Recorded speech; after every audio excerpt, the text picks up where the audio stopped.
నేటి వార్తలను ప్రధాన అంశాల్లో మరో ముఖ్యమైన అంశం. నారా లోకేష్ గారు మాట్లాడుతూ వైసీపీ 5 ఏళ్ల పాలనలో ఉత్తరాంధ్రను ఉద్ధరించింది ఏంటి అంటూ నిలదీశారు. వాస్తవమే కదా, చేసి ఉద్ధరించింది ఏముంది?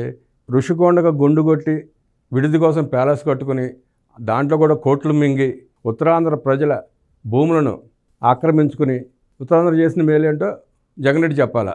ప్రజల దృష్టిలో శూన్యం తప్ప అక్కడ ఏమీ లేదు. అలానే రైల్వే శాఖ పలుమార్లు రైల్వే జోన్కి భూమి అప్పగించమని పలు లేఖలు రాస్తే జగన్ రెడ్డి కనీసం స్పందన లేదు. ఒక్క ఐటీ కంపెనీని కూడా తీసుకురాకపోగా ఉన్న ఐటీ కంపెనీలను పరిశ్రమలను వెళ్ళగొట్టిన ఘన చరిత్ర జగన్ రెడ్డి గ్యాంగ్ది. లోకేష్ గారు మాట్లాడుతూ ఒక్క ఐటీ కంపెనీ తీసుకురాలేదు, ఉన్న వాటిని తరిమేశారు. రైల్వే జోన్కు భూమి కూడా ఇవ్వలేకపోయారు. ఫేక్ పార్టీ వైసీపీ విశాఖ స్టీల్పై తప్పుడు ప్రచారం చేస్తోంది. ప్లాంట్ ప్రైవేటీకరణ జరగదు నా హామీ. విశాఖ ఐటీ కంపెనీలు తీసుకొస్తాం. ఉత్తరాంధ్ర సమగ్రాభివృద్ధికి చర్యలు. వైసీపీ కుంభకోణాలపై త్వరలో యాక్షన్. విశాఖలో విలేకరులతో మాట్లాడుతూ మంత్రి నారా లోకేష్ చేసిన వ్యాఖ్యలు. వార్తలోకి వెళ్తే, ఉత్తరాంధ్ర కోసం గత 5 ఏళ్లలో వైసీపీ చేసింది ఏమీ లేదని, కనీసం రైల్వే జోనుకు భూమి కూడా ఇవ్వలేదని, ఒక ఐటీ కంపెనీ తీసుకురాలేదని విద్యాశాఖ మంత్రి నారా లోకేష్ ఆరోపించారు. అనంతరం నిర్వహించిన విలేకరుల సమావేశంలో లోకేష్ మాట్లాడుతూ ప్రధాని పర్యటన ఏర్పాట్లపై ఉత్తరాంధ్ర ప్రజాప్రతినిధులతో సమావేశం ఏర్పాటు చేసుకున్నామన్నారు. ఉత్తరాంధ్రకు వైసీపీ 5 ఏళ్లలో ఏం చేసింది? ప్రస్తుతం రాష్ట్రానికి వస్తున్న పెట్టుబడుల ద్వారా దాదాపు 1,00,000 మందికి ఉద్యోగ ఉపాధి అవకాశాలు లభిస్తాయి. విశాఖ స్టీల్ ప్లాంట్కు ఆర్థిక ఇబ్బందులు ఉన్నమాట వాస్తవం. కేంద్ర రాష్ట్ర ప్రభుత్వాలు సహకారం అందిస్తున్నాయి. విశాఖ స్టీల్ ప్లాంట్ ప్రైవేటీకరణ జరగదు. తప్పుడు ప్రచారాలు, గాలి మాటలు నమ్మకండి. ఒక్క ఐటీ కంపెనీ తీసుకురాలేకపోయారు. ఉన్న కంపెనీ కూడా వెళ్ళిపోయాయి. టీసీఎస్ను మేము తీసుకువచ్చాం. ఋషికొండ విధ్వంసం తప్ప వైసీపీ హయాంలో ఉత్తరాంధ్రకు చేసింది ఏమీ లేదు. గతంలో మేము డేటా సెంటర్ తీసుకొస్తే వైసీపీ పాలకులు దాన్ని మహారాష్ట్రకు తరిమేశారు.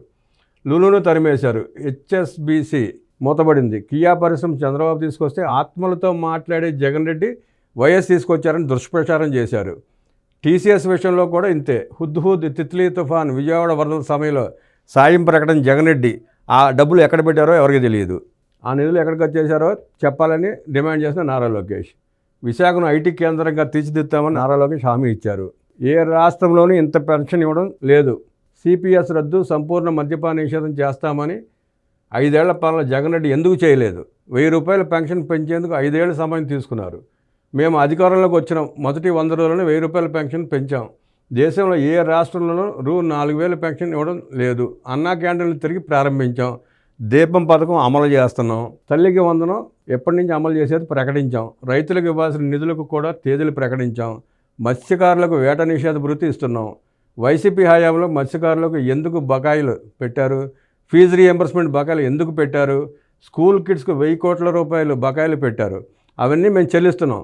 ఎన్టీఆర్ వైద్య సేవకు 1,800 కోట్ల బకాయిలు పెడితే మేము వచ్చి చెల్లించాం. మేము పారిపోవడం లేదు. ప్రతి నెల 4,000 కోట్ల లోటు బడ్జెట్తో నడుస్తోంది. ఉద్యోగులకు జీతాలు ఇవ్వడానికే ప్రభుత్వం ఇబ్బందులు పడుతోంది. కేంద్ర సహకారంతో నెట్టుకుని వస్తున్నాం. తిరిగి పట్టాలు ఇంకచ్చడానికి కొంత సమయం పడుతుంది. వైసీపీ విధ్వంసం వల్లే ఇదంతా.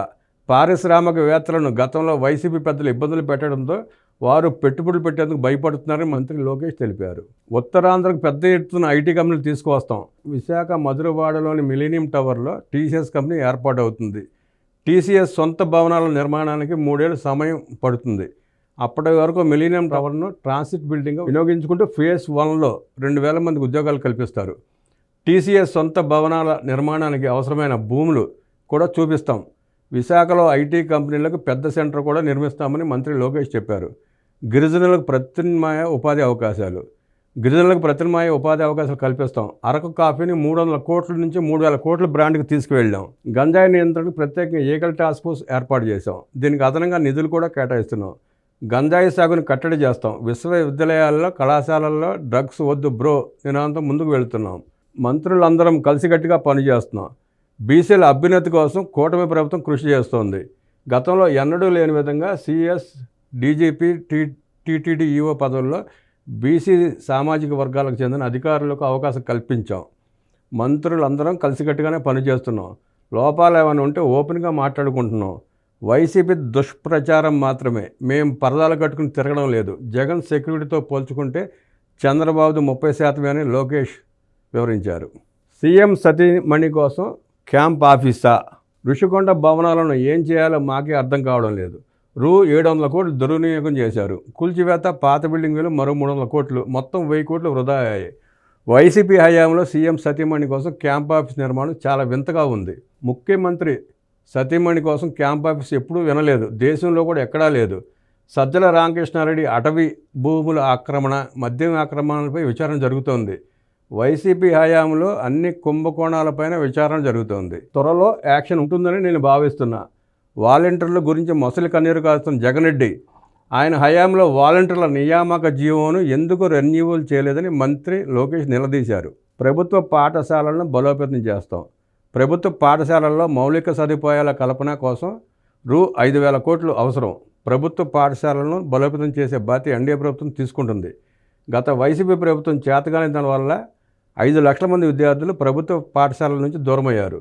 జూనియర్ కాలేజీలను పట్టించుకోలేదు, సాంఘిక సంక్షేమ హాస్టల్ పట్టించుకోలేదు. వాటన్నిటిపైన తాము దృష్టి పెట్టామని మంత్రి లోకేష్ విలేకరుల సమావేశంలో తెలిపారు.